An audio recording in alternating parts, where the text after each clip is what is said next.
This episode is brought to you by the members of the You Run Podcast Network. All of their shows and our own can be found at yourunpodcast.com, along with links to our socials and to our shop. So please head over to yourunpodcast.com today and find your next podcast experience. We are the home of entertainment. I was more of a cat person. Are you gay? You want to die tonight?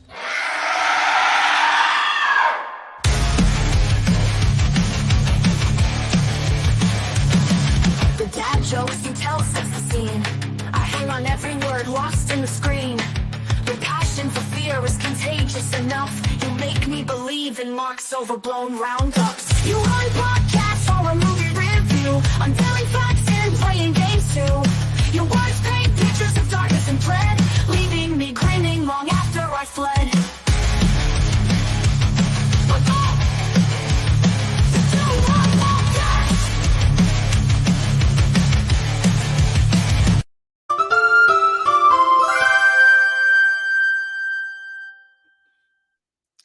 Joe. Yeah. I was hoping for the rest of it then. Yeah, where it goes do. Hello and welcome to the You Run Podcast Horror Movie Review. My name is Scott. My name is Mark. And this is your interactive horror movie review show where you pick the movies and we tell you our thoughts on them. You can follow us at You Run Podcast on all social media, and that's how you can get involved in the show in things like voicemails and interactive features and games and all kinds of other cool stuff. Also, you can go to our website, yourunpodcast.com, which has got links to all of our stuff that you'll ever need. If you are on Instagram, you need to follow Mark. He's at Reviews from the Crypt or at VHS from the Crypt. And I'm sure you're all aware very quickly that I am rattling through this intro because we've got a very, very interesting episode today. So I'm going to do this bit quick so we can just get rid of it and move on. If you've never listened before, we'll give you a brief synopsis of the movie, followed by our thoughts and an in-depth review. On this episode, it is going to be a little bit more spoiler. It's going to have less spoiler. It's spoiler-free. Why can't I even You was going to say spoiler heavy then for a moment, weren't you? Yeah. It's going to be a lot more spoiler-free than normal because the movie we're covering today isn't even out yet. We are in remakes month, but yeah, we got the opportunity to do this, and both me and Mark agreed that this would be a super cool episode. And yeah, remakes week, remakes month. We can do that next week. So yeah, Yes. We're looking at something far more interesting today. Imagine being the world's biggest fuckboy and having a condom break. And instead of behaving like an adult and having a conversation with the lady, you choose to ignore it. Well, that's what position fuckboy Chris finds himself with Alessa, and she tells him she's pregnant. After a little bit more of fuckboyery, he decides to go with her to visit her estranged father, Maddox. Now, this is not an ordinary pregnancy, and this episode is going to be wild if you know nothing about this movie. This movie stars Lavera, Julian Curtis, and the iconic horror legend, Bill Mosley. Today, we bring you our review of director Joe Lam's directorial debut, feature-length debut, The Fetus. We're talking about engaging in sex acts. But before we do that, there is something I do want to address. Last week, I had a bit of a fall. And The fact that you even have to say it is, look, I've had a fall. Look, we all know, guys, it was coming. It was going to happen eventually, but Scott has reached the age where he's now having falls. yeah, anybody who follows us on Instagram or any other social media kind of knows what happened. But for those of you who are just listeners, I had a tumble, so I wasn't very well over the weekend. I'm sorry, I'm trying not to laugh, but I've been ripping you for like 2 weeks now, and I feel like an arsehole because I know so many people have like reached out to you sending well wishes and hope you get well soon, and the whole time you've just had me on the other line being like, bah. So I got up to go and tend to one of my children who was also sick. When I got into the bathroom, everything just went a bit flashy, and I took a tumble, hitting the toilet with my hip and the radiator with my ear, rendering myself fully unconscious. I think the term is I got knocked the fuck out. I came to with Lisa there saying, "Don't worry about the blood. An ambulance is on its way." And I'm going, "What blood? Why am I on the floor?" But I am on the mend now.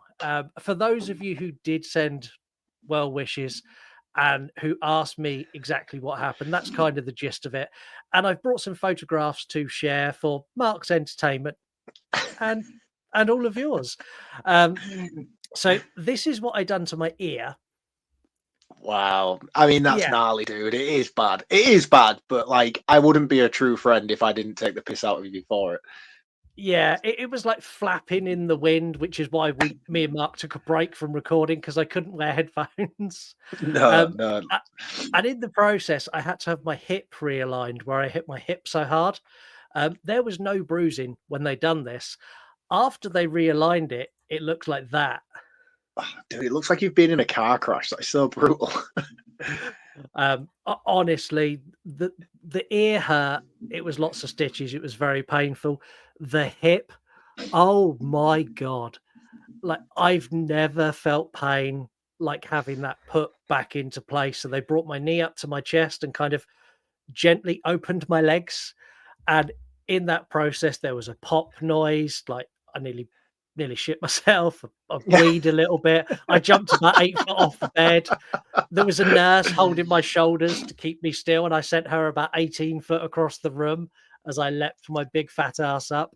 Never felt pain like it. And it's all down to the fact that I was dehydrated. So my message to everyone is stay hydrated.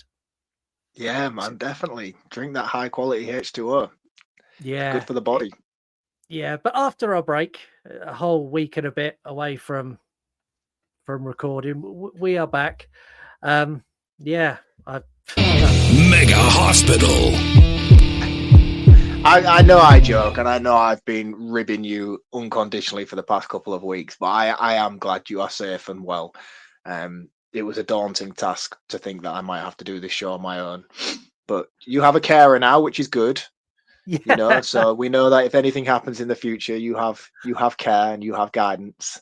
I've got one of those panic, which is good. One of those panic buttons. If I fall, I just push it, lay on the floor and push it.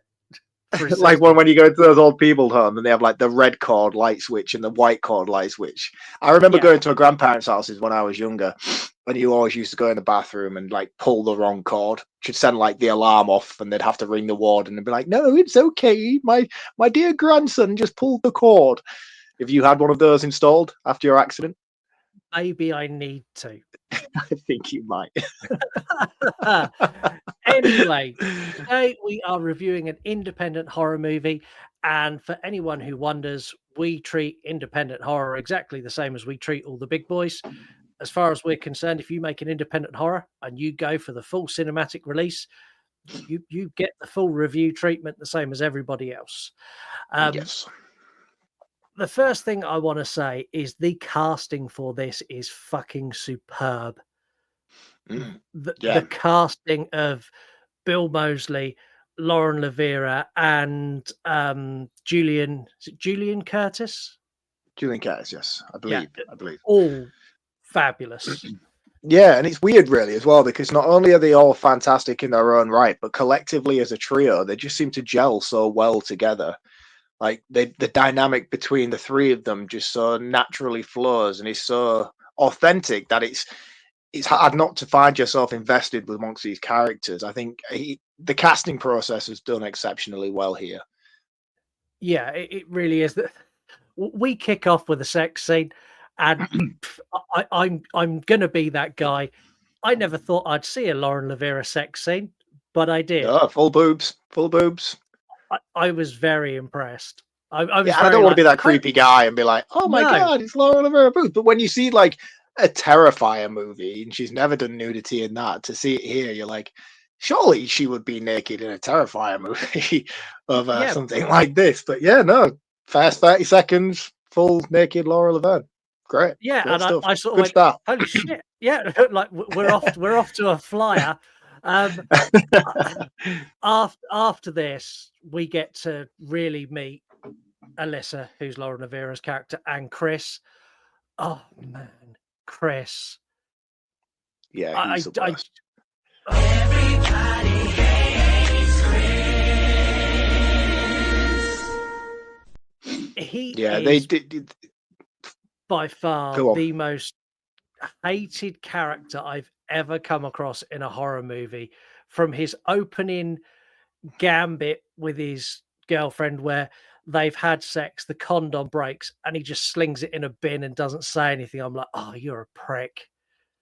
And like, do you know what the from thing is there on about out, him as well? Like, because I don't think it's like he hasn't done anything that's so necessarily like awful. Like, he is an awful person, but like what I'm saying is the reason why I found him so distasteful is because I know people like this. I know people in the real world that are relatable, and I think instead of just making him an all-out villain, just the basic relatable situations that this kid puts himself in. It's like, oh, I have friends like you, and they are just as much of an asshole as you are. And as much as they've told me stories about stuff like this in the pub, actually seeing it play out really makes me like hate some of my friends' situations like this. yeah, it's really bad. So he gets her pregnant. That's the gist of it. And when she comes back, because the nurse is like, well, you've had unprotected sex. She's like, no, I haven't. She's like, well, you have because you're pregnant, and also it looks like you had unprotected sex last night as well. So Alessa comes back, like storms in Chris's house while he's scrolling Tinder. He's like swiping right. And she's like, Yeah. how could you not tell me? And storms into the bathroom where she finds the broken condom. And this is where we get this kind of a shift. And she's like, my dad always told me if I ever get pregnant, it's not going to be normal. We need to go and see my dad. And Chris is like, yeah, like I'm not ready for that. Can I get you an Uber? And I'm like, oh, you prick. He's such a fuck boy, isn't he? Like, the responsibility, he just wants to wash his hands of it. It's like, I'm not doing that. I'm not ready to meet your dad. But hey, just get out of my house. Let me call you a cab. Yeah, I can get you an Uber. Also, because I kind of knew this happened, I bought you the morning after pill just in case. Like, I've covered it. We're cool. And he's like, Yeah. he's so blasé about it, and then really pissed off when she throws the morning after pill in the toilet. It's like, that cost me $50. Like, the fuck? I can't say I've ever found myself in this situation. No, to be fair, I always use protect. Well, I don't now because I'm married, but before that, I always use protection. One time I used saran wrap. I didn't have any condoms and nothing like that. But yes, safe sex is important, and that's one of the topics of this. And the main topic of this movie is an unwanted pregnancy and how there are different opinions and who should have a say in whether that baby stays alive. That's the kind of underlying tone throughout this. But Joe Lam takes it in a very different place to a drama discussing the rights and wrongs of abortion. And we go in a wild direction. So after a bit of arguing, Chris agrees to take Lauren Lavera to meet her dad, Maddox, who's played by Bill Mosley. And he's a legend. They stop en route at the gas station. I don't know what to say. So she goes into the bathroom and there is a tentacle that comes out of her dress and attacks and feasts on the blood of a woman. Now, I know this is probably not what should have gone through my head, but what went through my head was, is she wearing underwear or did the tentacle like push the knickers to one side to come out? Like, that's where my head went. I was like, how did he get out? Or did he just burst a hole through the underwear? Oh, that's brilliant. I didn't even think about that. See, I did. I logically went, how did it get out? There's underwear there. Did it burst a hole through them? Is there no underwear? I mean, you're under the assumption that she's actually wearing underwear at this point. Well, exactly that. I love the creature. I think the creature is really cool, really unique. And it is the first time I've ever seen a creature come out of a vagina and then return back to the vagina after it's attacked someone. This is such a weird thing to have to discuss. It really is. It is. Wow. What a hole. Yeah, man. I mean, it's a cool concept. Let's be honest. It is a cool concept. I don't think there's anything too original about it, but I do find the idea intriguing in a way. And I think the execution in elements like this in the gas station and stuff like that are subtle enough where it doesn't. Because I think when you do a movie like this, it's a very, very fine line to balance, such as like movies like Teeth and things like that. Like it's got to be handled not necessarily sensitively because it's horror. You don't need to handle movies like this sensitively. But I think like when you're dealing with a subject matter such as this, I think that you can cross that line into trauma. It can very easily fall into the stupidity of trauma movies very easily if you're not careful. And I think the slow injection of the reveal is done quite well to the point where it builds up curiosity on a level where you want more and you want to see more and you're curious to know where this story is going. So I do like this scene a lot in the garage. Yeah, and I like this build up because, like, she does that, and then she comes out and she's like, "Should we go?" And she's like, "I was just a bit flustered. I saw a snake in the toilet." And then you hear the woman scream, who's obviously found the other woman, and he's like, "Oh, she must have seen the snake too." And Alessa like almost pushes him out the door, like, "Yep, okay, let's go. Let's get in the car." Her dad Maddox is, I'm gonna say, he's a fucking weirdo. So on the way there, she's like, "Look, my dad's a bit eccentric. He's got a bit of PTSD.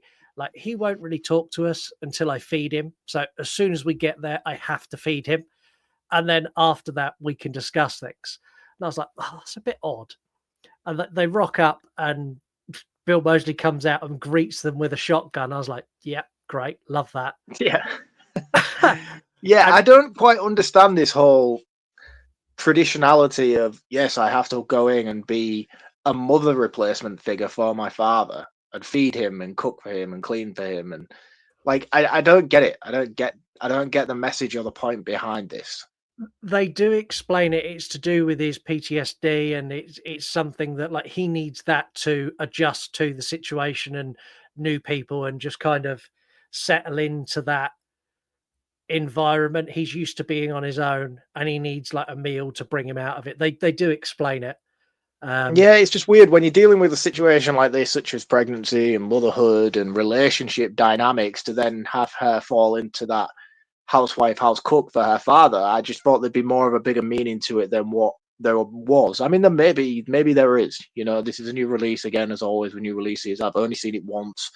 Maybe I missed something. Maybe there were elements there to explain this dynamic, but to me, it just didn't come across very well. And I was like, I don't get why she has to do this in order to be introduced to the household. And she always says, every time I go and visit my father, I have to cook for him immediately as soon as I get there, and basically be mother hen, even though she hasn't seen him in years and years and years. It was wild, and I was expecting something more to develop from it. It's quite a good concept. I just didn't pick up on it.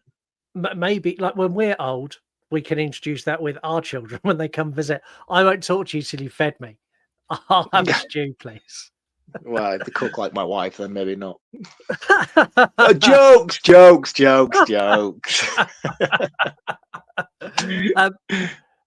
The dynamic between Chris and Maddox, I find so funny. So Chris is plonked in the room. Table.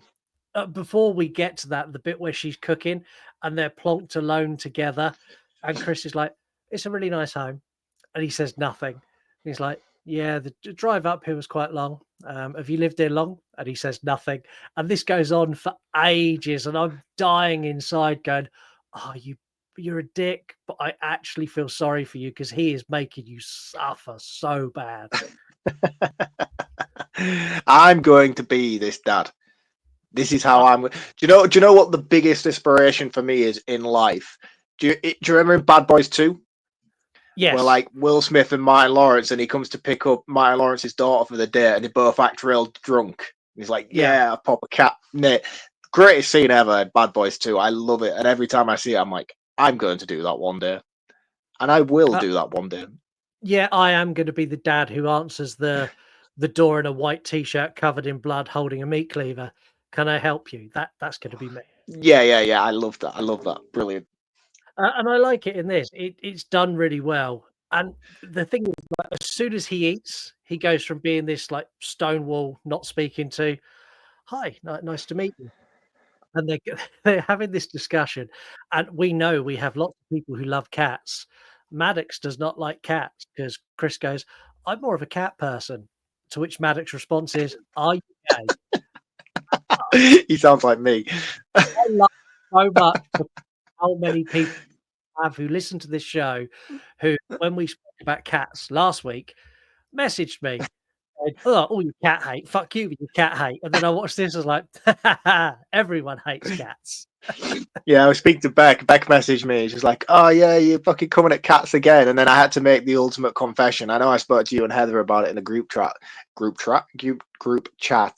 not so long back, but I have actually now become a hypocrite as I have slightly adopted a cat. Not through choice. I have found a white cat that's now found residence at my house. I've called it Binks. I don't know if it's a boy or a girl, but it comes, it eats, it says hello, and it leaves. I don't know who it belongs to, but we've become quite friendly. We're on first name basis, and I'm adjusting to it, and I'm sort of accepting the situation for what it is. So who knows? Couple of months, maybe I might be a cat guy. Maybe I might get a cat. Maybe I might get 2 cats. Maybe I might leave my wife and just be a cat man. Who knows? You've changed, man. You've changed.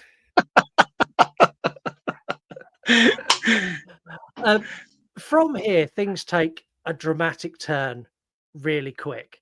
So after dinner, Alessa's like, "I'm going to go and clean up," and she has another moment where she has a funny turn, and Maddox just turns fully on Chris. Like he's like, "We need to get that baby out of her," and fucking punches him out. I'm like, okay. And then he chloroforms his daughter, and he's like, Yes. she needs to feed.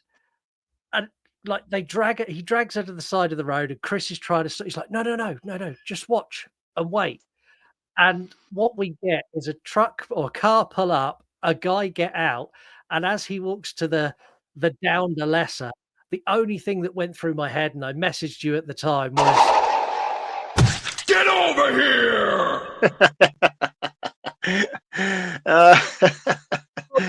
Yeah.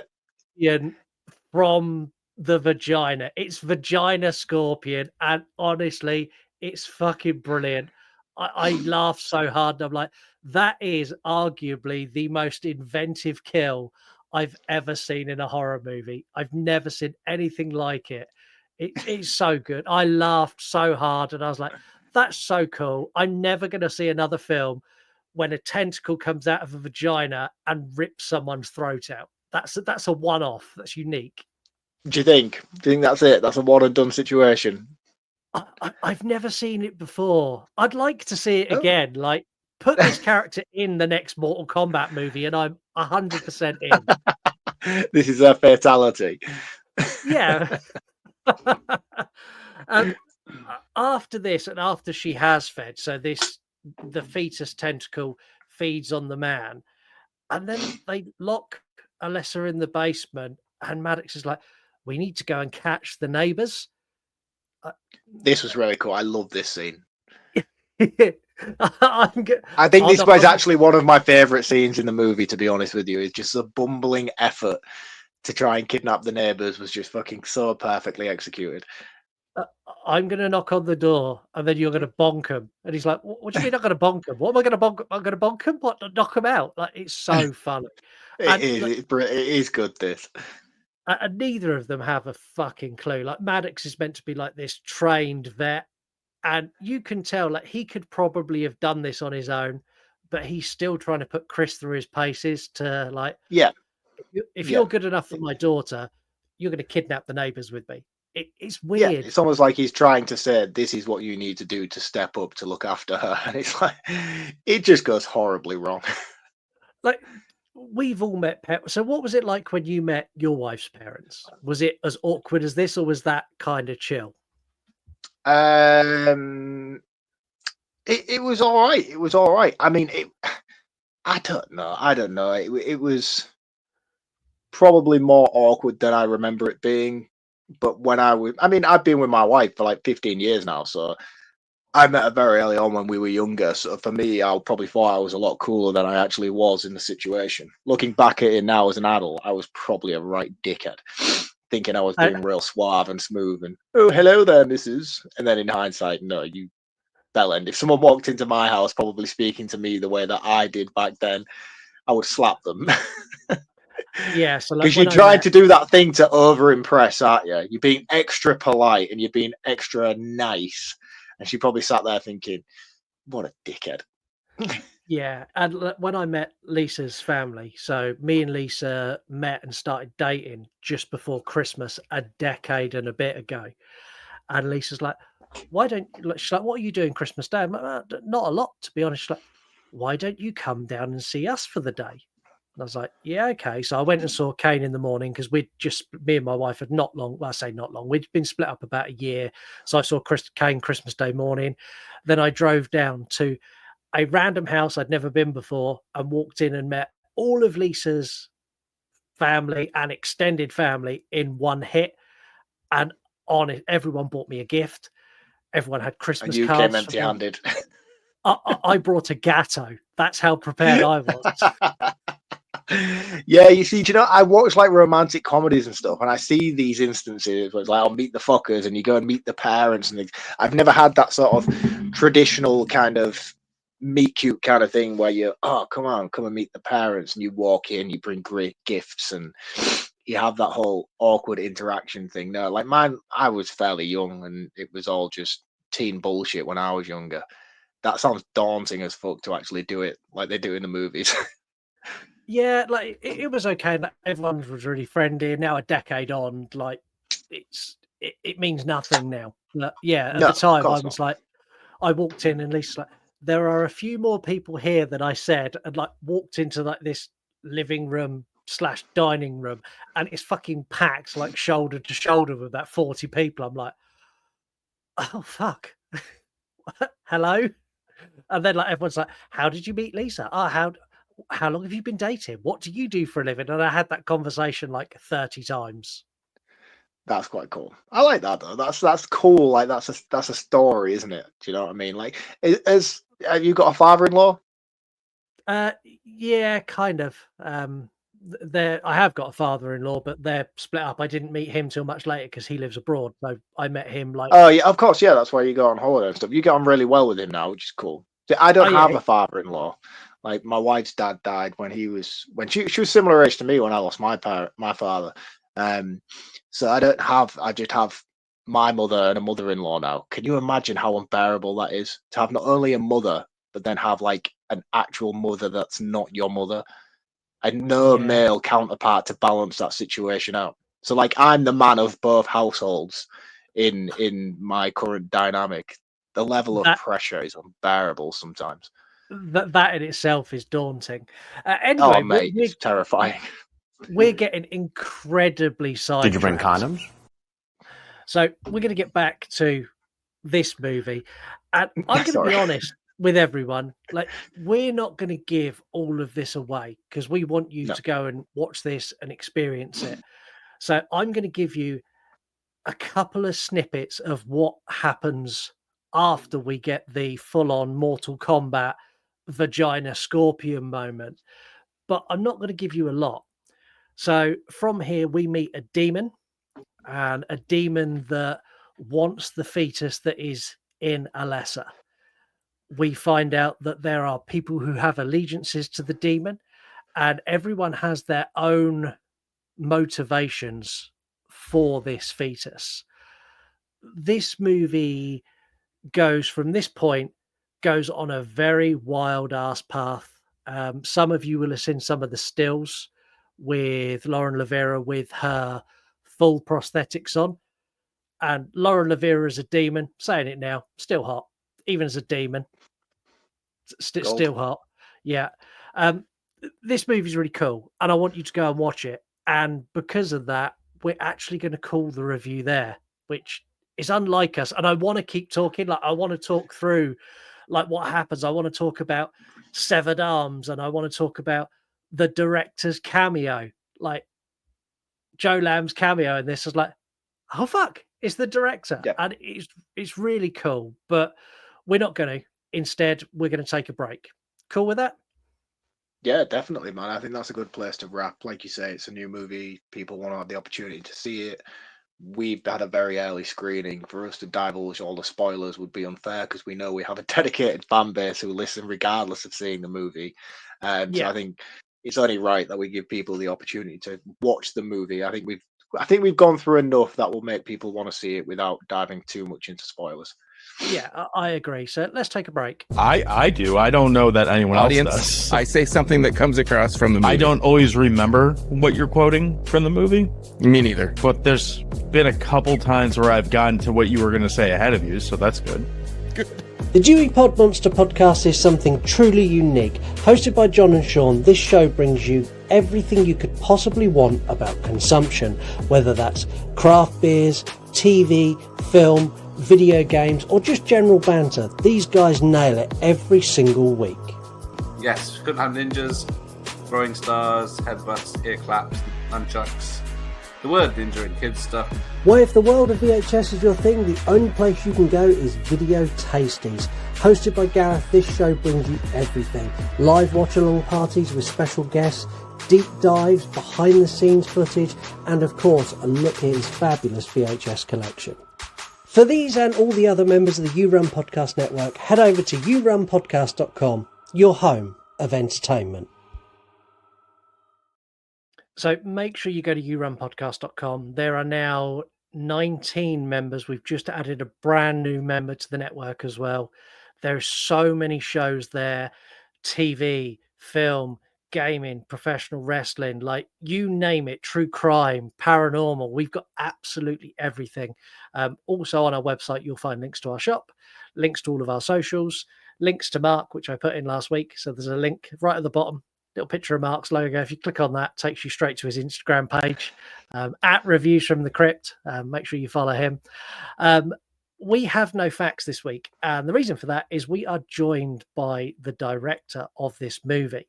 And I thought instead of us telling you what we found out online, we'll just let Joe do all of that. So welcome to the show, Joe Lam.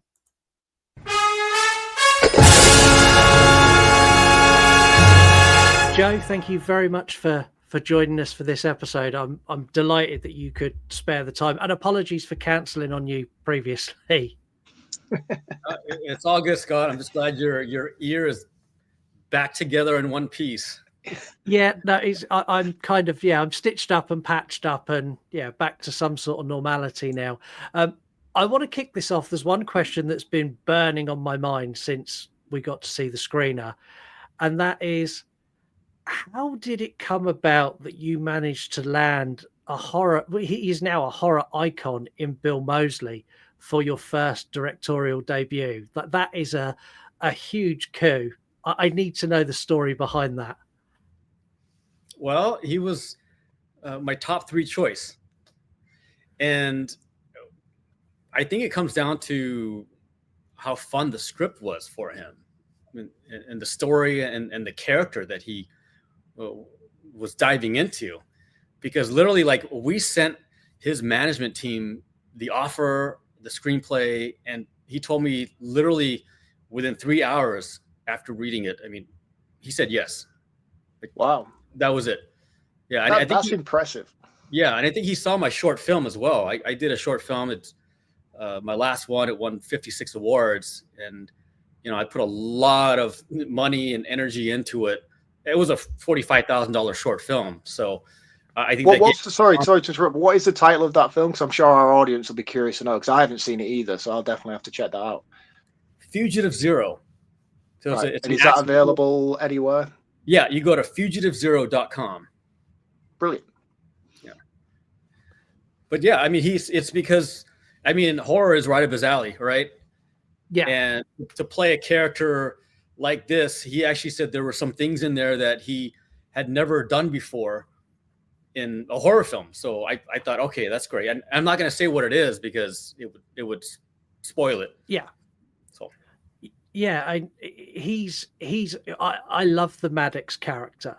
So the Maddox, we've all of us been in a position where we've gone to meet our girlfriend's father, not necessarily in this scenario, but he is the absolute worst you could possibly imagine that person to be. He's so strict and so difficult, and like all of those scenes make me feel incredibly uncomfortable, but I also find myself laughing through them because I find it very relatable to when I've met girlfriend's parents, and I'm now a dad now with a daughter, and I aspire to be like Maddox.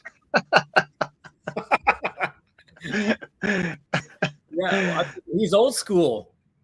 You know, Yeah. he coming from Vietnam vet, and seeing what he's seen in wars and the discipline, but then he sees this kind of like boy that's trying to be with his daughter, but is not fully committed. It's like, what are you doing? Like, you're not a real man. That's kind of the sense that he's given off. It's like he's not good enough yet.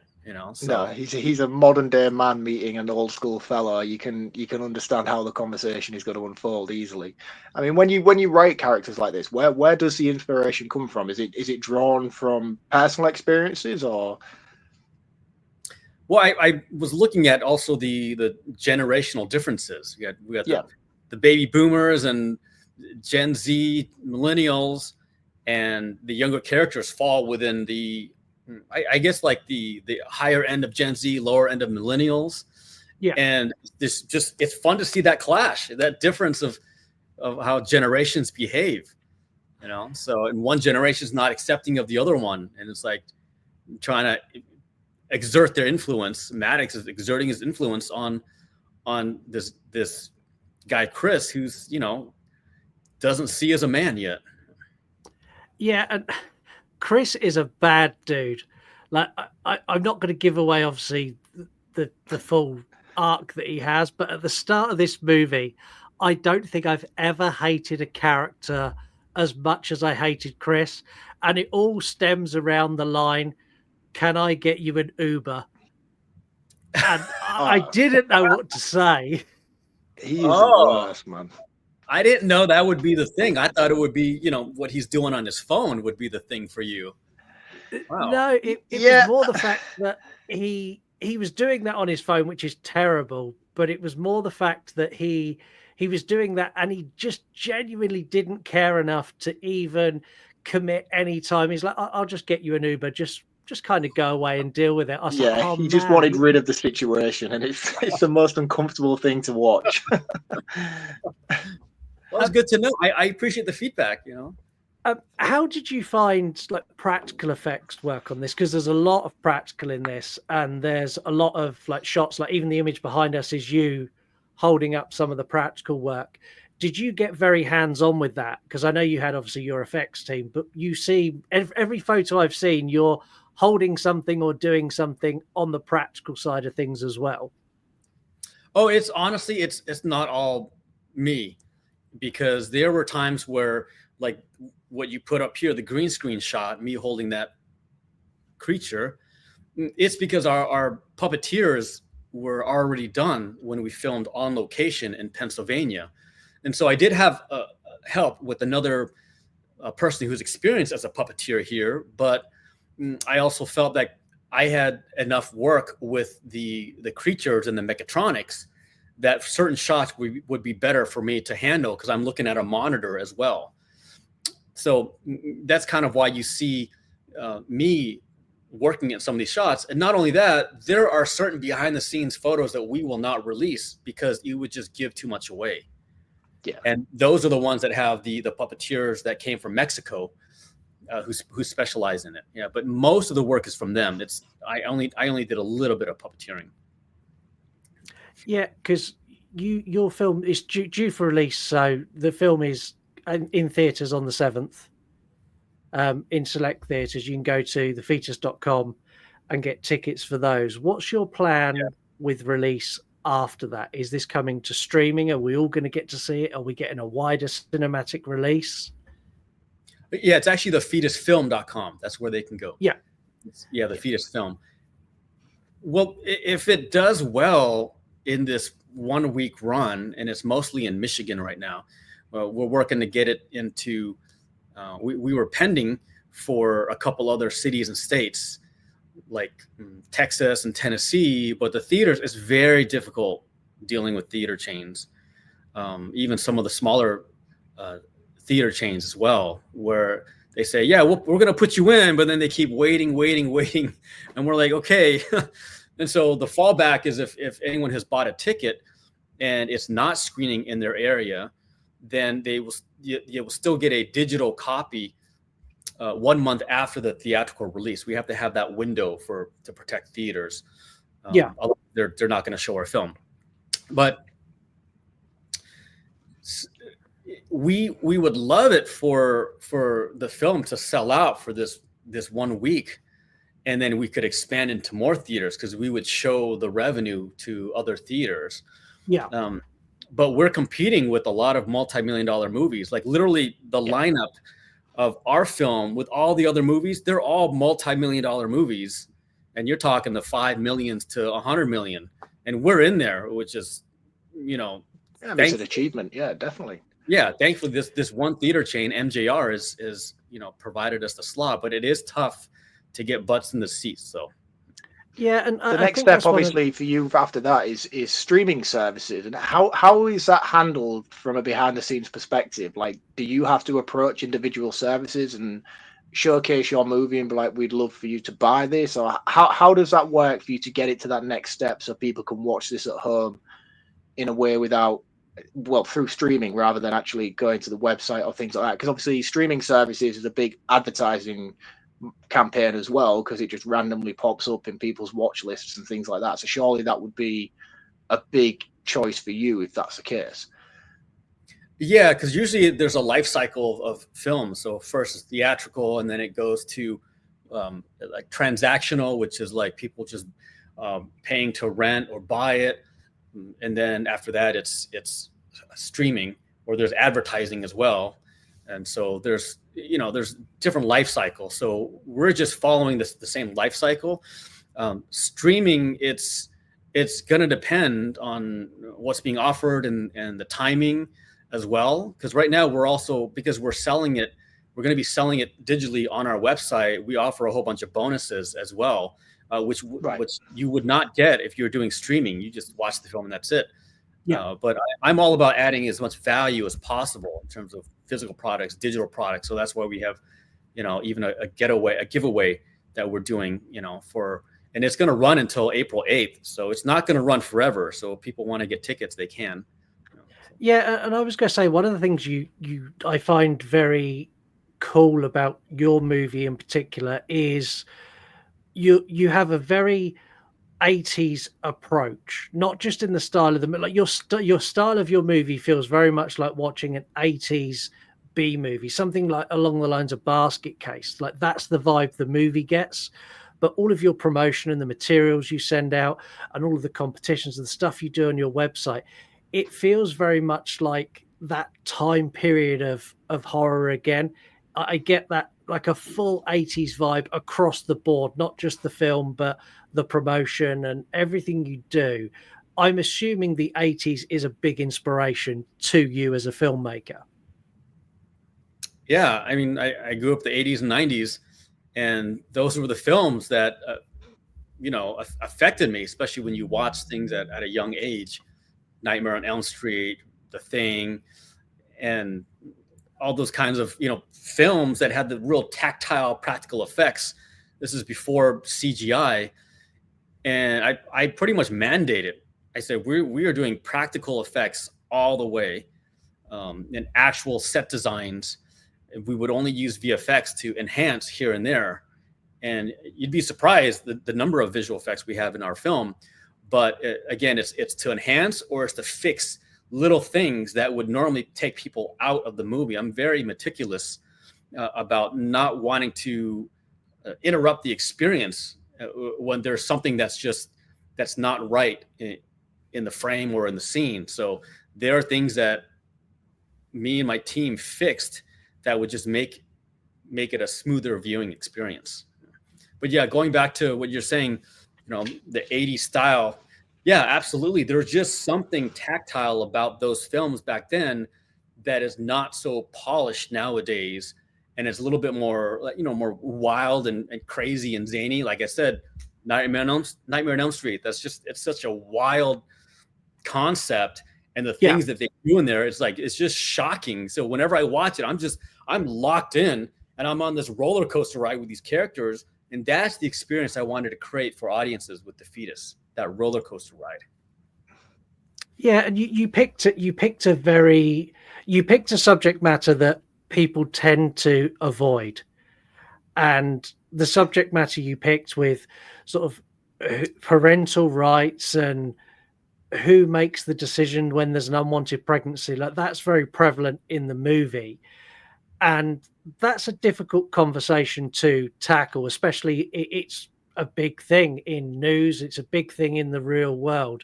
What made you go down that route? Because that's a very difficult subject to navigate. It is. It's interesting that you bring that up, because it's a very sensitive, topical. It tears people apart. It tears families apart, depending on your views on it. But I felt that it's something that I wanted to bring about in a film for that exact reason, and to present both sides of it in a way that both sides can watch it and they can come to perhaps an understanding or a dialogue between each other to help kind of, facilitate the healing of our nation right now. Because, one side thinks that they're right about it. The other side thinks that they're right about it. How do we come together? Like we can't just be separated in this way. And it's unhealthy. But the way I did it in the film was in a way that it's not exactly that topic. It's because the fetus creature is half human, half demonic. Yeah. And so technically, nobody would want this inside of them.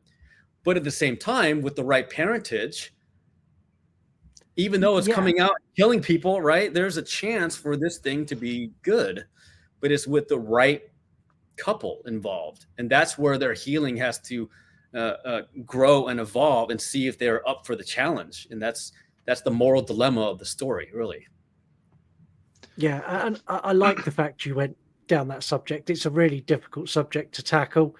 And yeah, you done it in a way that you didn't pick a side, which when you watch most movies that tackle this, they very much land on one side of the fence and tell it from that perspective. Yeah, and I'll be honest, Scott, there's, certain cast or crew members that, I believe that they wanted the film to be a specific viewpoint, to, send us a particular message out into the world. And I was not really on board with that, because you can just alienate the people who have the chance to watch the film and experience it in their own way. Honestly, I've seen movie trailers and documentaries that it's talking about a specific subject that they want to expose or influence into the world, but then there's the filmmakers do something that is attacking the other side, and then it just ruins it, and then nobody really watches it then, because it's just it's very preachy, or it's kind of done in a nasty way.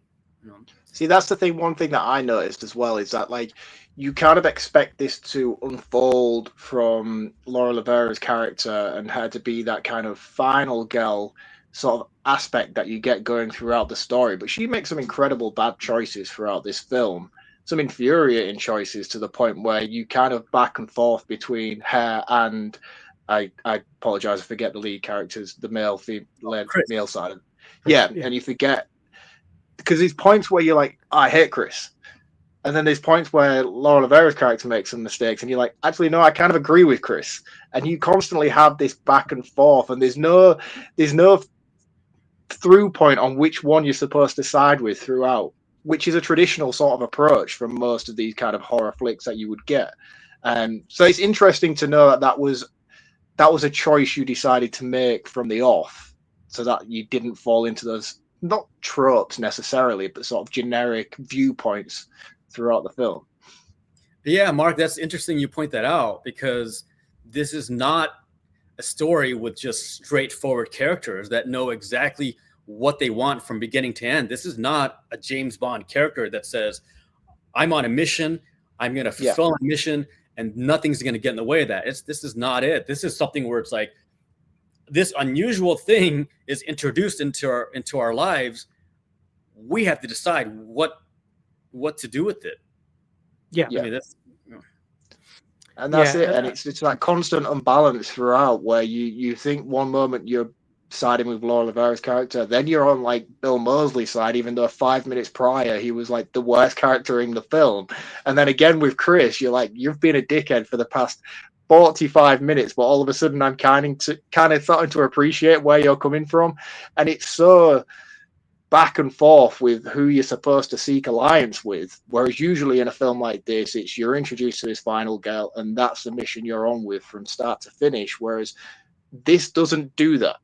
And it took me a while to adjust to that, I'll be honest with you. When I first started coming into the film and some of the decisions that she made as a character, I was like, that seems kind of different. Where's this going to go? Well, if you think about it, she's being influenced by, she has her human side, but then she's realizing there's another side to her. Yeah. And, you know, so she's discovering parts of herself she never knew existed too. We've had some questions in from our listeners, which I want to share with you and let you answer them as well, because I wanted to give them the opportunity to ask you questions directly. So let's bring up the first one. So Dave B Movies wants to know what or who inspired you to become a filmmaker? There's one movie, Citizen Kane. Oh, great. It's a movie that my English teacher showed in class. I was 16. And before then, I just thought movies just happened. I didn't know there was an artistry behind it. I thought it was just a product that's just gets spit out, like, I don't know, toothpaste or something like that. But he broke the mold in so many different ways with moving the camera, using sound, lighting, and blending of effects that I saw behind the story, that there was just this magic behind it. And I thought, wow, I'd love to do that. I mean, little did I know it, you know, it was like over 25-year journey before I could make my first movie, which is here we are now. That was when I was 16. So, but was it all worth it? The feedback that I get from you guys and so many others who've seen the early screenings of The Fetus, I say yes. Absolutely. Yeah, and it's like the feedback is something that's really important to all filmmakers, and I think people forget that there's so many, and you've come across this as well, there's so many disingenuous people online who will say negative things just to get views and likes, or they'll say positive things for exactly the same reason. And getting genuine feedback is something that, as a filmmaker, as a podcaster, is super important, because it makes us better next time. Yeah, completely agree. You know, and honestly, regarding the feedback that you're talking about, we went through 4 test screenings with the audiences along the way to shaping this story, and we even found out that the ending is not good enough. So I had to go back. I had to raise more money, go back to Pennsylvania to film an extra 3 days. So what you see, the climax, that was an add-on that was filmed 2 years later. Oh, wow. Wow. How difficult was that then to get cast members back? Like, obviously, Laura Lavera, she's gone on to great success from Terrifier and all the rest of it. Bill Mosley, I'm sure, is a very high-demand actor. To then approach them again 2 years later and say, hi, guys, can you come back and just do additional bits for me? Is that a difficult process for you to achieve? It's extremely difficult. And I will tell you, not everybody came back. Oh, okay. But with the magic of movies, Nobody ever notices. No, well, I couldn't tell you now who I felt was missing from those final scenes, No. if at all.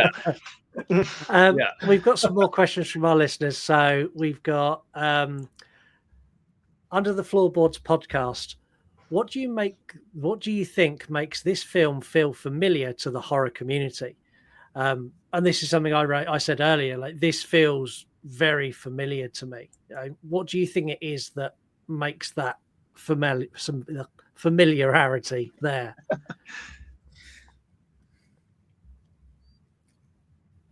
Specifically to the horror community, I would say the number one thing is the practical effects.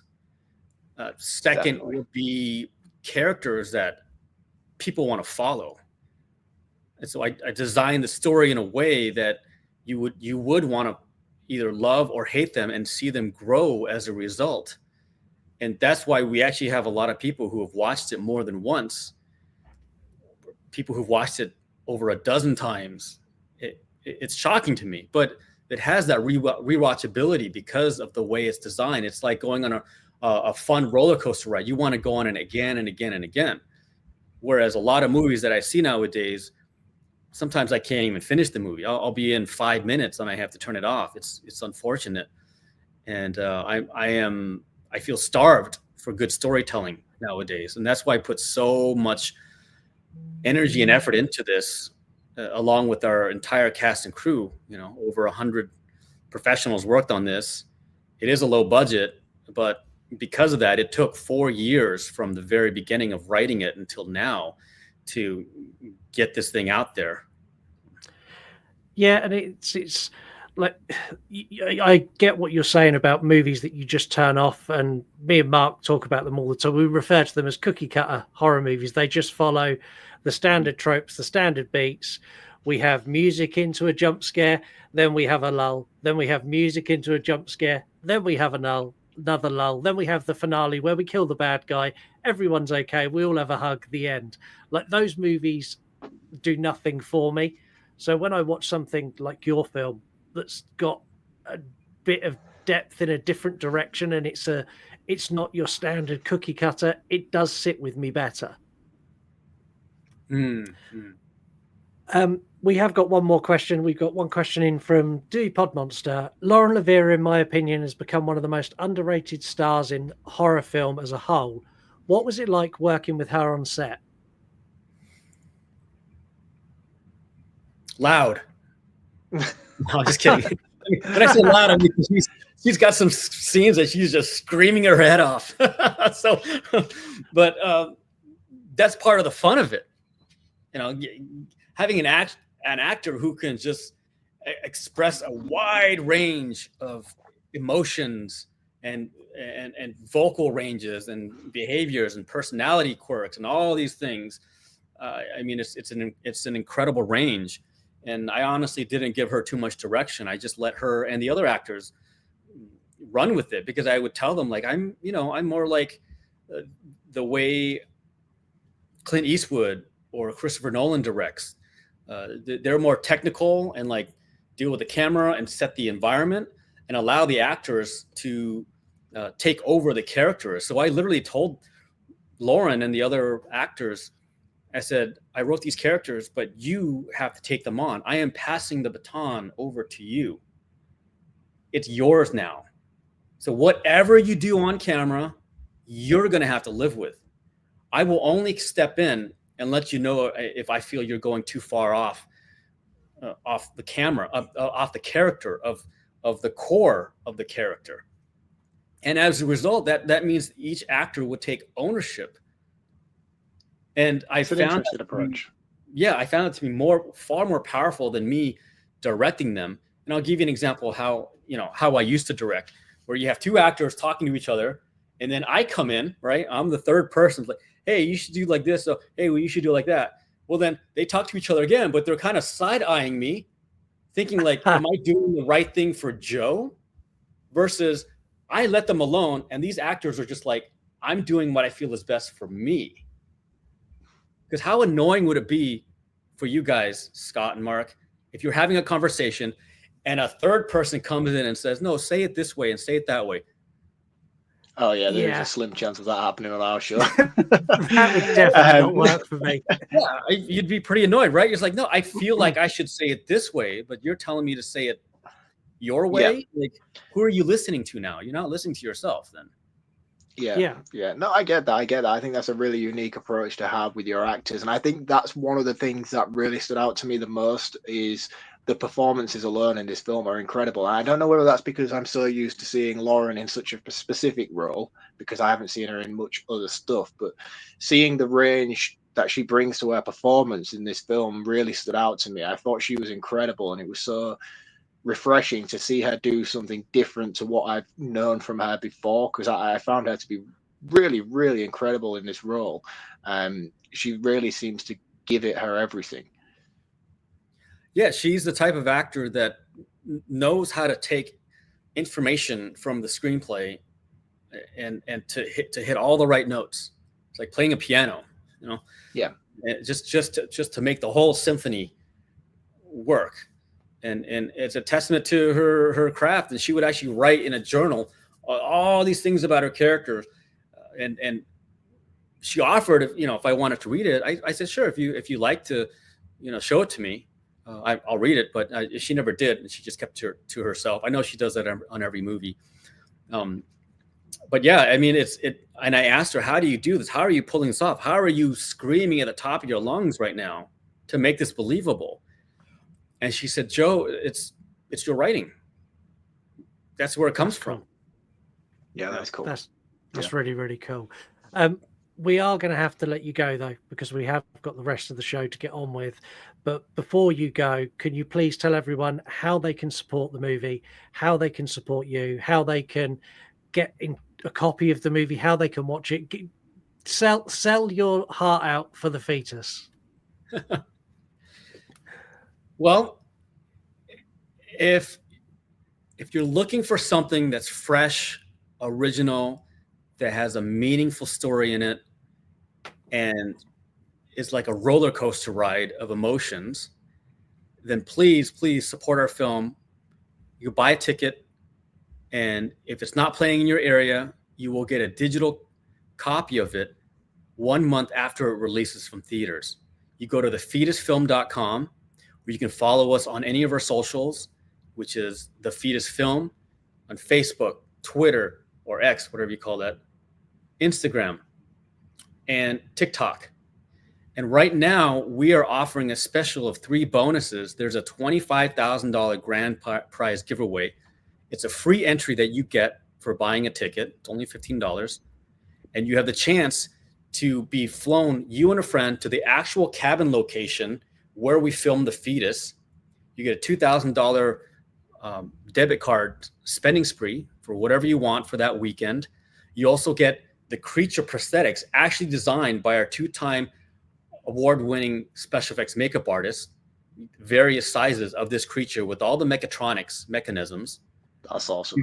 You get the wardrobe worn by Lauren Lavera herself in the movie. You get prosthetic of a arm that was severed in the movie, and you also get a whole bunch of merch, signed posters, signed condom boxes, and then the second gift in this is you get a whole digital bundle, because I'm writing a book about the making of this movie. There's also a visual photo book as a part of it, storyboards, screenplays, and also a 60-minute documentary. And we've already interviewed over a dozen cast and crew members that is going to be a part of this digital bundle. And number 3 is you will get a mailed postcard delivered to your home with an image of Lauren Lavera, a still frame from the movie. And I may or may not sign it, but we'll see. Awesome. I actually do own a pack of the condoms. I remember when you first started producing this early on and you were advertising it, and I reached out to you a couple of times. I was like, oh, I'd love to check out the film. And you kindly enough sent me a pack of the Fetus condoms. I do have them somewhere on the shelf, but it would take me a while to find them. But they are awesome, and it's great. Oh, there you go. Scott's got them as well. They are there. Signed as well. Yep. Joe, thank you again for joining us. We're going to finish off the episode now. Thank you so much for your time. Yeah, I just want to say one last thing. Thank you guys for what you do. because your support for exposing and promoting indie filmmakers is massive. We don't have the big marketing budgets like the studios. So for what you guys do, I really, really appreciate it. So thank you. No, you're more than welcome. And me and Mark have said this hundreds of times on the show. Independent horror is the lifeblood of the horror genre. It always has been, going back to John Carpenter's Halloween being an independent movie through to now. It's independent film that drives the genre forward. Without it, we just get generic cookie cutter movies that we complained about 5 minutes ago. So thank you for making the movie. Yeah, you're welcome. A huge thank you again to Joe for coming on and talking so openly and honestly. And like, he's such a nice guy. The fact he checked on me after my fall. So when we had this schedule, I had to cancel because it was the day I had my fall. We were going to interview Joe. And I sent him like this garbled message from a hospital bed, like drugged out of my eyeballs on painkillers, like, can't do tonight, had fall. That was basically it. And then like the following day, when I was a little bit more coherent, I was going to message him back. And I went on my email and I had a message from Joe going, look, are you okay? Like, I've seen some of the stuff you put on Instagram this morning. Like, take as much time as you need. Just let me know when and I'll be available. Like, super nice guy. Yeah, really, really sweet dude, man. He was open and honest, and yeah, I like the guy a lot. I think he's incredible. Yeah, I do. We put Caption This out this week, but before we do that, it is time for Mark's recommended account. Sure. And is he ready?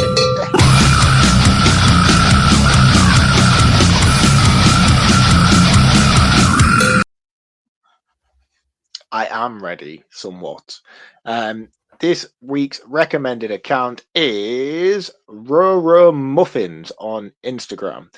I do a little bit of doom scrolling, probably more than I like to do, especially on a dinner time at work. I just find myself, there is so much stuff I could do on a dinner time at work. That's when I used to spend most of my time writing reviews and stuff, but these days life's hectic, 2 children at home. Doom scrolling seems like the safer option for me on a dinner time. And I stumbled across his account, which is really, really cool. And since the thing is, I found this account like a few weeks ago, and I have like a banked sort of folder in my phone for recommended accounts of the week that I'm going to showcase each week. And I was like, I'll use that one in a few weeks' time. But since finding it, this account has just blown up massively to the point where I think the trajectory of it's going to get even bigger.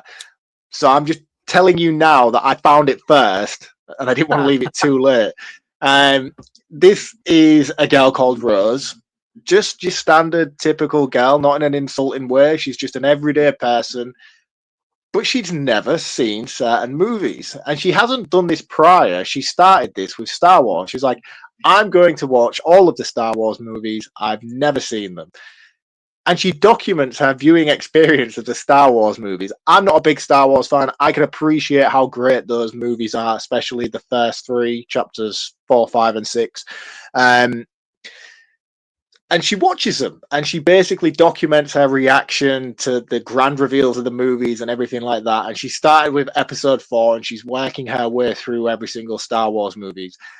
If she's listening, please, please, please do something after this. Do Harry Potter, do Lord of the Rings, pick another mega franchise, document your reactions as you go through and you watch it, because this is one of the most wholesome things I have found on Instagram, watching this young lady work her way through the Star Wars movies, discovering that Darth Vader is Luke's dad, discovering that Princess Leia is... I mean, come on. I mean, I'm surprised she has made it through her life without getting these kind of spoilers, but it's one of the most wholesome things I've ever seen on the internet, and it's genuinely entertaining. So please go and follow her. Her name is Rose, and you can find her Roro Muffins, which is RORO Muffins on Instagram. You could lose yourself in hours. I think at the time of this recording, she's just got onto episode 1, The Phantom Menace, which is what she released today. And watching her talk about Darth Maul is one of the greatest things I've ever seen. So please go and check it out. And as always, drop in the comments, let her know that the Urim podcast sent you there. Okay, that's awesome. I need to check that out because I am a massive Star Yeah, Wars you will fan. love this, mate. You will. Some of the names she comes up with for certain characters before their names are revealed are absolutely excellent. I'll be honest, if there's one franchise I could go back and see for the very first time again, it would be Star Wars. Like the reveal of Darth Vader being Luke's dad. I was like, I remember just my head just going, Yeah, I shit. mean, her hatred for him throughout those first three, and then when he saves Luke at the end, it's just like her face and her reaction to it all is just mind blowing. But me as well, not being a massive Star Wars fan, or at least thinking I'm not a massive Star Wars fan, just watching these reels, I'm like, I should probably go back and watch Star Wars. Yeah, I recently rewatched 4, 5, and 6 with Jack, and we're going to be doing 1, 2, and 3, and then we may skim over the latest trilogy. I don't know yet. The thing is, as well, it's so diluted now, as well, isn't it? It's so many TV shows and spin-offs, and it's becoming like a Marvel thing now. Some of the spin-offs are great, like Skeleton Crew. I really liked. I really liked The Mandalorian, but then there's other stuff. Mandalorian's got a good reputation. Yeah, but there's other stuff you're like, oh. And some of the spin-off movies are great. Like Rogue One is arguably one of the best Star Wars movies ever made. I've actually seen Rogue One. I do like that one quite a lot. And that's only because I like Phantom Menace. I think Phantom Menace is fantastic. And I also I don't like the second one, which is Clone Wars, but I like the one after that. Is it? Yeah, the Revenge. Yeah, where you get Revenge Darth of the Sith. Yeah, Anakin and Anakin and Obi-Wan having that thing. That's fucking cool, man. I like that. Yeah, that's really. I think the prequel trilogy gets a lot more hate than it deserves. Yeah, like when it first was released, everyone hated it with a passion, but now it's like, actually, no, it's pretty good, and you all come around pretty good in the end. Caption this for this week. So we gave you this image, which it is a cool image. A picture of Bill Mosley restraining anyone makes me smile. You did not disappoint. Video Tasties. This is Gareth, a member of the You Run Podcast Network.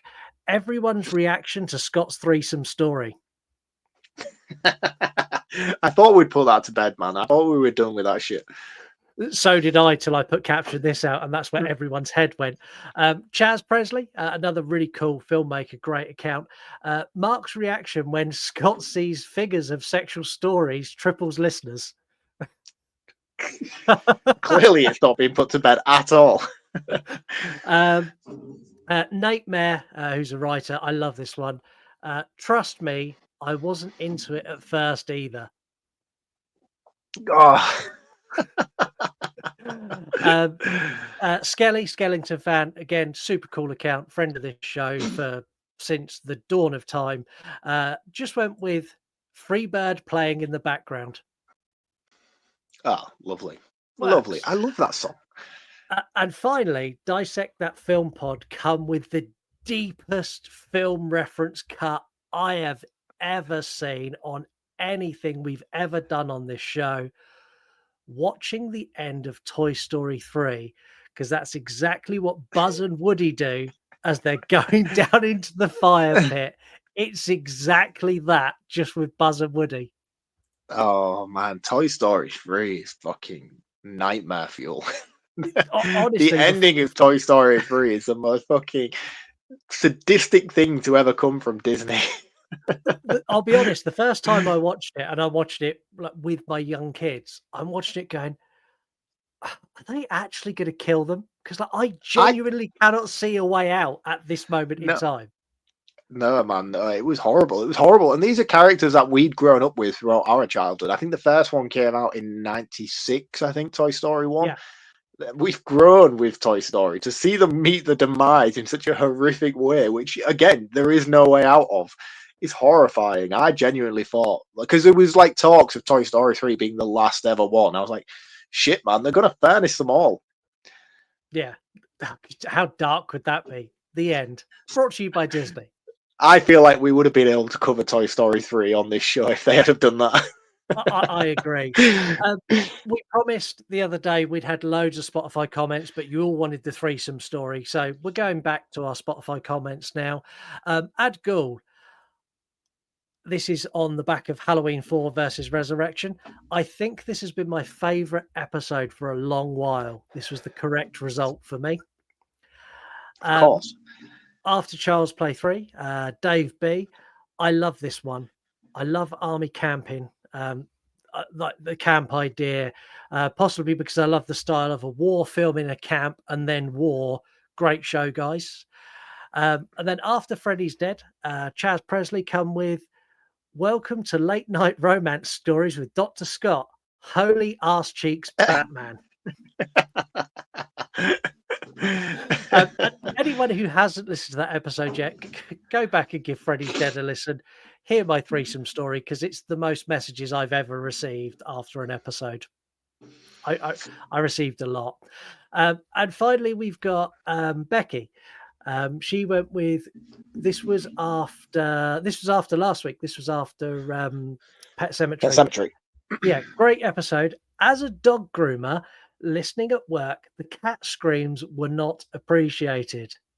Kept making the dogs move.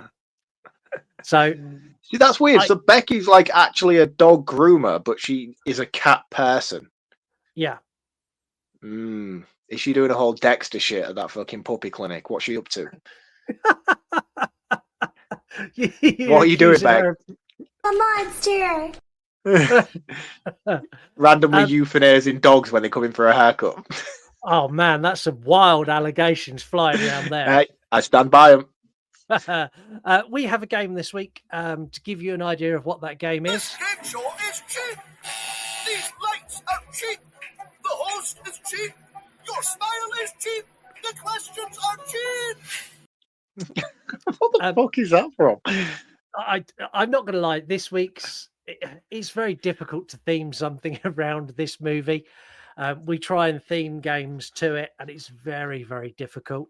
So I come up with an idea that's called Surviving Scorpion Pussy. Of course you did. Of course you did. So I'm going to give you 3 categories, and in each 3 categories, you've got 5 options. They cost money. You have £10 to spend, and you need to equip yourself to surviving the fetus creature because it is actually very well equipped for taking people down. Right. So your first round is clothing. Remember, you've got £10. So for £5, you can have a suit of armor. £4, you can have riot gear. £3, jeans and a jacket. £2, shorts and a t-shirt. Or for £1, you can go it naked. I'll take jeans and a jacket. That's more of a stylistic choice than it is actually a survival choice. Okay, now so you've got £7 left and 2 rounds. So you're going jeans and a jacket. Second round is weaponry. For £5, you can have a samurai sword. For £4, you can have a sledgehammer. For £3, you can have a baseball bat. For £2, you can have a spear, or for £1, you can have a bow and arrow. Okay, so clearly the only one that's actually going to work is a samurai sword. I am not swinging a sledgehammer fast enough to fucking wipe out Scorpio's claw, and I don't think a baseball bat's going to be good enough either. The only thing that's going to take it out is by actually cutting it off. Yeah, so it needs to be a knife. I thought you were going to downgrade sort of like the knife element, because I feel like even if it got me in the neck straight away, just a penknife would be suffice there and then. A machete, even that for a basic couple of quid would have done the job, but you're making me splash out the full £5 because I'm going to have to go with the samurai sword on this one. You could go with the bow and arrow and just pin it to a tree. I do not have that level of accuracy, and you know it. Come on, Legolas. Surely you do. I aspire to. Maybe I should take up archery classes. I would really enjoy that. Final round. This is mode of transportation. You have £2 left. So if you'd saved some money, for £5, you could have had a tank. For £4, you could have had a van. For £3, you could have had a car. Now, for £1, you can go out on foot in your jean jacket with your samurai. Why am I paying £1 for Well- my fucking own foot transportation? Or for £2, you can have a tandem push bike. I think I can outrun a pregnant lady, so I will pay £1 and save myself £1 for ice cream. after you've severed the I don't even feel like I'd need to. I feel like jeans, jackets, and running gear, I'd be off. I don't think I would get caught in this situation. And that is our terrible game this week. I'm going to let you give your roundup on this one first before I dive into mine. So, where are you? It's a difficult one this week because we've had such an incredible director come on who speaks so passionately about a movie that he's worked so tirelessly on. And I have nothing but admiration for him and respect for him for what he's achieved with this film. I think it's incredible. There is a lot of first-time directors who do not achieve anywhere near the same sort of level of quality as what Joe Lam has with this first attempt. Not only bringing in such a stellar cast who all I think are fantastic, Bill Mosley, Lauren Lavera, and Fuckboy. I do apologize, Fuckboy. I haven't seen you in enough to remember your name off the top of my head after a couple of beers. I think all of them are fantastic. I think they all have a really strong connection and work really, really well together throughout the course of this movie.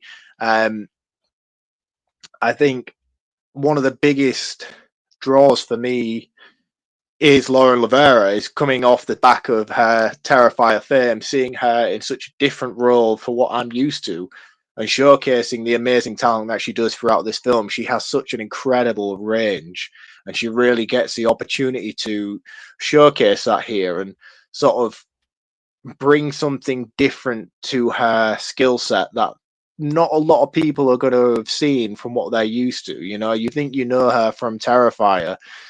I would recommend you watch this movie based solely alone on her performance because I think she delivers a fantastic, fantastic performance here, and really showcases that she deserves a similar sort of title to the Samara Weaving fan club of horror. I think she has that going for her, given the right opportunities. So I think that alone, go and watch this movie. I think Joe Lam is an incredible director. I think he's got a really, really keen eye for his shots, his cinematography, the way he places himself within this world and represents that to the audience on screen. But as I've always said, time and time again, horror is a very subjective genre. You all know me. You've listened to this show long enough. I'm not a big possession guy. I'm not a big demonic guy. I like my slashers and I like my basic bitch stuff. This movie's not for me. And that's not because it's a bad movie. It's just this isn't my wheelhouse. This isn't my genre. This isn't my sort of field of enjoyment. And that's not to say that it's a bad movie. I couldn't get on board with some of the character decisions that were made. There was some wonky levels of CGI. And I know we spoke about this on the direct interview with Joe Lam and how he was insistent on practical effects, which he clearly showcases in various elements throughout this film. But his decision to showcase his CGI, which I don't think was necessary, and he said he was just touching up elements that sort of felt like it needed it because practical effects weren't good enough. For me, I would have rather have seen a raw practical effect than the terrible CGI that was used within this movie. Character decisions that were made throughout. Again, in the interview, Joe, he explained those to me because there was elements to him where I was like, I don't get this. Why is she making that decision? She's our final girl. She's the one we're supposed to follow. She's making such terrible decisions, and now we're following him, and he's a dick, and he's not got no glorifying aspects to him. And that was one of the biggest things for me coming in that I hated so much about this movie until we had the opportunity to speak to Joe himself, and he told me that that was intentional. And as the conversation unfolded between the two of us, I kind of had my 10 pence worth and said, like, yeah, I get it now. And yeah, that's really cool. And it is a unique perspective and it does create that level of engagement that I wasn't expecting. But I didn't get that my first initial watch. In hindsight now, going back and watching it again, I would probably see that and I would probably be more invested in it. But it didn't come across the first time. to me, it just came across as poor writing, which I know wasn't the case, and that's down to a personal thing and not a creative thing. And I don't want to take that away from Joe, because my job here is to dissect movies from a personal perspective. It's to tell you how I feel about a movie, not necessarily tell you how you should feel about a movie. Yeah. And I feel like I'd be disingenuous to myself just because Joe came on the show to glorify certain elements that didn't work for me. So for me, I felt there was some elements of the writing that weren't as good as I would have hoped they would have been. But again, that could be a me thing and not necessarily a writing thing. The CGI thing was something that really stood out to me as being a bad factor. Didn't think it needed to be there. But again, I've never made an independent movie. I don't know how difficult it is to do this. I don't know how difficult it is to execute this. I mean no disrespect to Joe in the slightest. You know, it's just from a critical standpoint, watching this movie, those were the kind of elements that I felt took me out of the situation, made me take a step back, and I kind of lost my footing with where I was because of how glaringly obvious certain moments like that were. But even then, all that said, all the criticism taken on board, I just want to say that what didn't work for me will probably work for you. You've all listened to this show for many years now, and time again, I have bashed movies that you all love conditionally. And again, I've loved movies that 9 times out of 10 you've come on with certain segments in the show and absolutely destroyed, but I'm still stood here glorifying them because I love them. Not H4, that's a universally loved movie. We all know it. But exactly my point. You know, this horror subjective. This wasn't for me, but I know there will be a big audience out there, and I implore you all to watch it, and I implore you all to support Joe because he's a great guy, and I think doing so, you might discover a horror gem that you are singing from the rooftops the way that I do about certain B movies that I have in my collection that all of you have watched under my recommendation that I think are absolute garbage. So certainly go and check out the Fetus, certainly go and support Joe, but for me, this just didn't work. It wasn't my cup of tea. And again, that's just my taste in horror, man. That's nothing to do with the movie itself. So I'm going to give this a 2 out of 5. Okay. And again, like we've done director interviews and all this sort of stuff before, and we're always really honest with our opinions. Like we give constructive criticism. We never bash unwarranted. Like we just say how we feel. For me, I had a blast with this film. Like for a low budget independent film, this worked for me. There are budgetary constraints that you can see, like some of the visual effects, like they do stand out. But I understand that's a budget thing, not a like give Joe another $1 million and like all of those effects would have been polished as fuck. So I get that. The thing that stood out for me in this was some of the character development. So Chris's character, I've never, in all the films I've watched, I've never hated a character as much as I hated Chris. And that goes down to Julian Curtis's great performance as that horrible little fuckboy. But he nails fuckboy so well. Bill Mosley is Bill Mosley. What is there to say about Bill Mosley? He's a gruff, grumpy man who's incredibly aggressive and highly entertaining. And the dynamic between those two characters, I laughed a lot every time they interacted. Like from when you get the right, we're going to kidnap the neighbors, like that point to the awkward moments, and then bits later in the movie that we haven't spoken about. There's some real moments there where it's really cool. And Bill Murray's like, well, you don't really give a fuck. And Chris has this kind of spin around. Well, actually, I fucking do. And this is why. And like that whole dynamic, I think is great. Lauren Lavera in this shows a depth that I've not seen from her before. She's very vulnerable. She's very confused and she's leaning on other people to help her. Whereas in the Terrifier franchise, she's just a bad bitch who kicks the fuck out of Art the Clown. And I liked seeing that. I found pacing good. From a directorial standpoint, I think, as you said, all the shots are done really, really well. I would love to see what Joe Lam could do with a bigger budget. I'd love to see how he would spend that budget to do something else. Like this movie, I found really, really cool. I really enjoyed it. There are elements that I mentioned that are budgetary. There are a couple of storyline elements that didn't quite hit just right for me. But for a feature-length directorial debut, this is fab. I was really pleased with this. Everyone needs to go to thefetusfilm.com, get yourself a digital copy.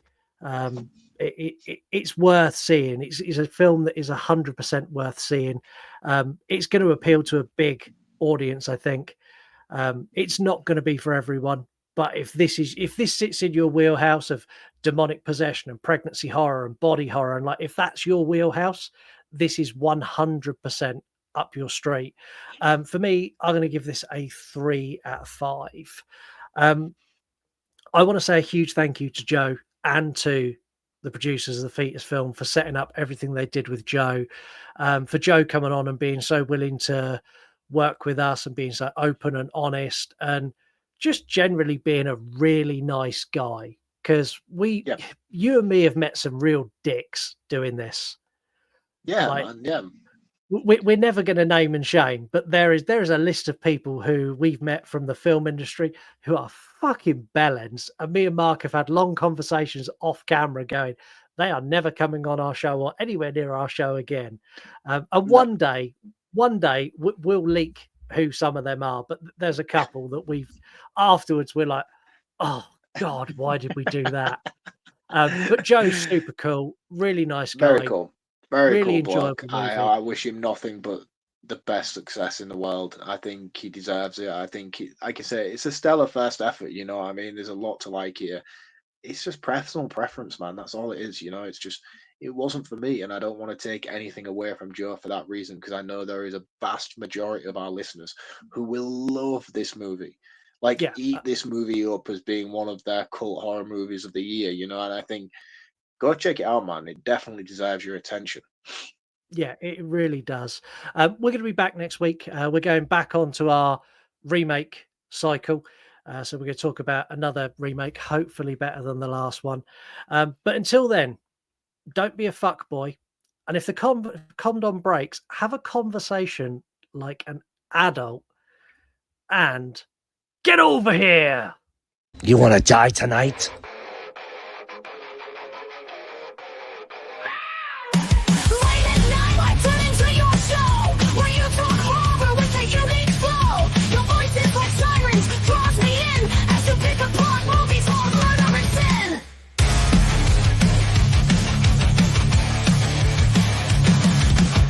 Jokes you tell sets the scene. I hang on every word lost in the screen. Your passion for fear is contagious enough. You make me believe in Mark's overblown roundups. You run podcasts or a movie review, unveiling facts and playing games too. Your words paint pictures of darkness and dread, leaving me grinning long after I fled.